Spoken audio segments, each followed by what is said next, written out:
écoutez Éveil des élites, le podcast officiel inspiré des enseignements du ministère des élites pour Christ. Un espace consacré à la révélation de Jésus-Christ de Nazareth et à l'action du Saint-Esprit dans notre génération. Disposez votre cœur, car une nouvelle dimension spirituelle commence maintenant. Aujourd'hui, beaucoup de personnes cherchent les bénédictions. Beaucoup cherchent les richesses. Beaucoup cherchent la réussite. Mais peu comprennent que Dieu commence toujours par quelque chose de plus précieux, l'état de ton âme. Car avant de transformer tes circonstances, Dieu veut transformer l'homme intérieur. Avant de te confier certaines richesses, il veut sauver ton âme. Avant de t'élever extérieurement, il veut établir sa présence au plus profond de toi. Dans Jean chapitre 4, verset 24, Jésus-Christ de Nazareth déclare « Dieu est esprit, et il faut que ceux qui l'adorent en esprit et en vérité ». Dans cet épisode d'Éveil des élites, nous allons découvrir pourquoi la spiritualité divine est indispensable pour le salut de ton âme, et comment le Saint-Esprit peut te conduire dans la manifestation des richesses attachées à ta destinée. Si tu crois que Dieu a préparé quelque chose de grand pour ta vie, écris dès maintenant dans les commentaires « Saint-Esprit, conduis-moi dans ma grande destinée ». Je répète, « Saint-Esprit, conduis-moi dans ma grande destinée ». Et maintenant, recevons ensemble la parole que le Saint-Esprit a préparée pour nous aujourd'hui. Bien-aimés dans le Seigneur, aujourd'hui, le Saint-Esprit veut nous faire comprendre une vérité profonde. Beaucoup de personnes poursuivent les richesses, beaucoup poursuivent les bénédictions, beaucoup poursuivent les portes ouvertes. Mais Dieu, lui, poursuit d'abord ton âme. Parce que dans la pensée de Dieu, la plus grande pauvreté n'est pas le manque d'argent. La plus grande pauvreté est une âme séparée de son Créateur.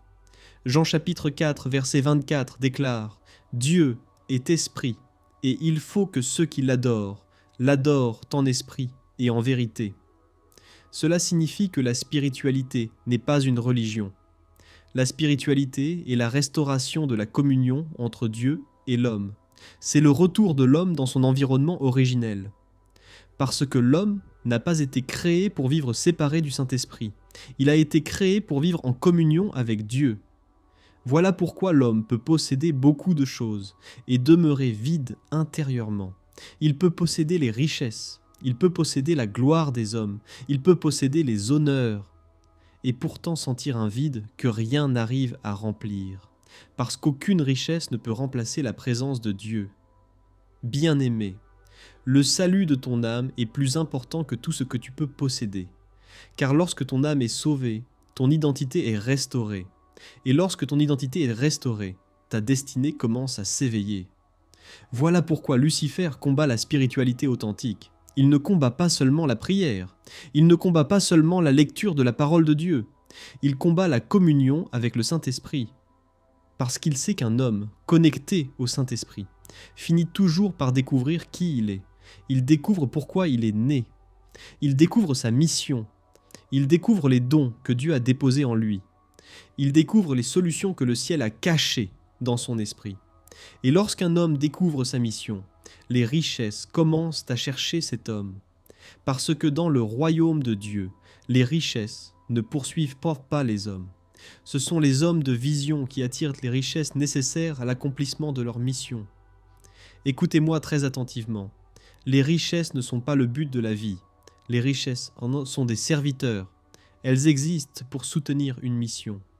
Elles existent pour bénir des générations. Elles existent pour établir l'influence du royaume de Dieu dans les nations. Voilà pourquoi Dieu ne commence jamais par l'argent. Il commence par l'homme. Avant de donner un palais à Joseph, Dieu a travaillé Joseph.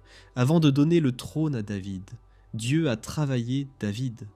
Avant de confier les richesses à Salomon, Dieu a travaillé le cœur de Salomon. Parce que les richesses, sans la transformation, produisent la destruction. Le pouvoir sans le caractère produit la corruption. L'abondance sans la sagesse produit la ruine. Mais lorsque le Saint-Esprit transforme un homme, il lui donne également la capacité de porter ce qu'il a préparé pour lui. Bien-aimé, il existe des richesses attachées à ta destinée.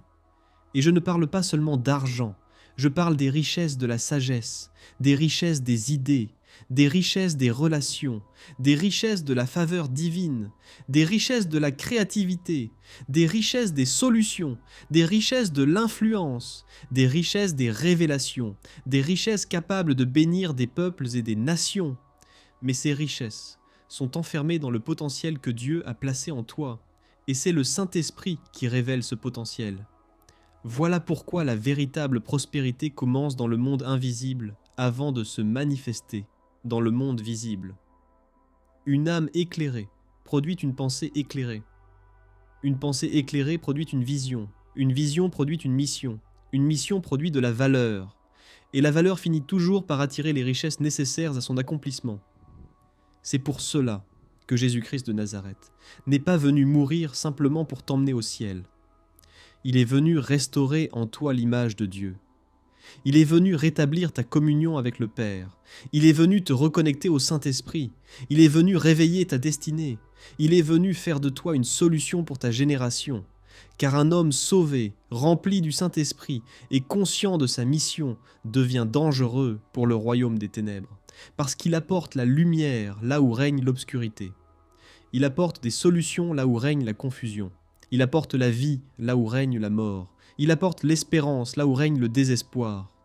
Et c'est ainsi que le royaume de Dieu influence les nations.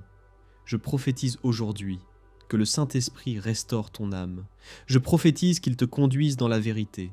Je prophétise qu'il te révèle les richesses cachées dans ta destinée. Je prophétise qu'il fasse de toi une solution pour ta génération. Et je prophétise que les richesses nécessaires à l'accomplissement de ta mission commenceront à se manifester pour la gloire de Dieu, au nom puissant de Jésus-Christ de Nazareth. Amen. Bien-aimé, là où tu es maintenant, prends quelques instants. Si tu peux, ferme tes yeux et répète après moi cette invocation. Père éternel, je te remercie pour ton amour.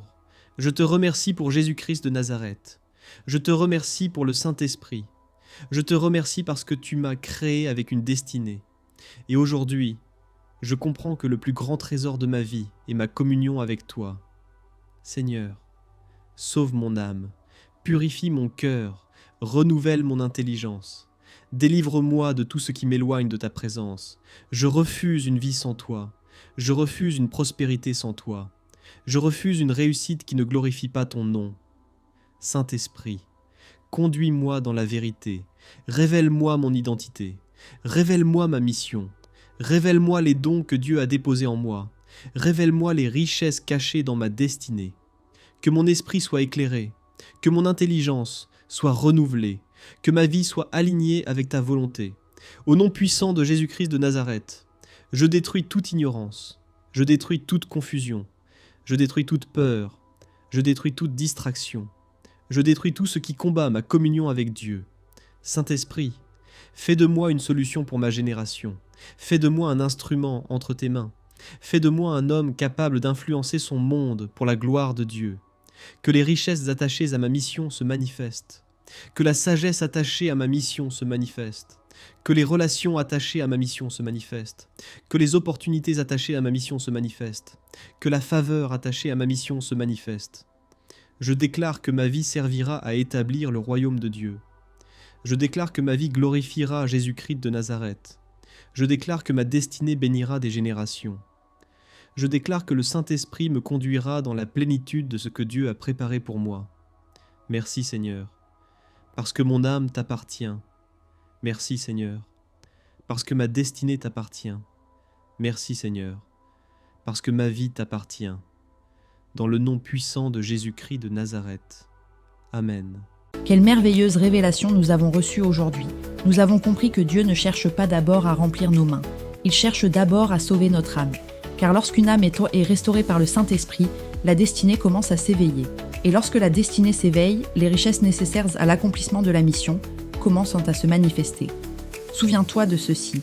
La véritable prospérité commence toujours dans la présence de Dieu. Et les richesses les plus précieuses sont celles qui permettent d'accomplir la volonté de Dieu sur la terre. Si ce message t'a béni, abonne-toi à la chaîne, partage cet épisode autour de toi. Et surtout, écris en commentaire.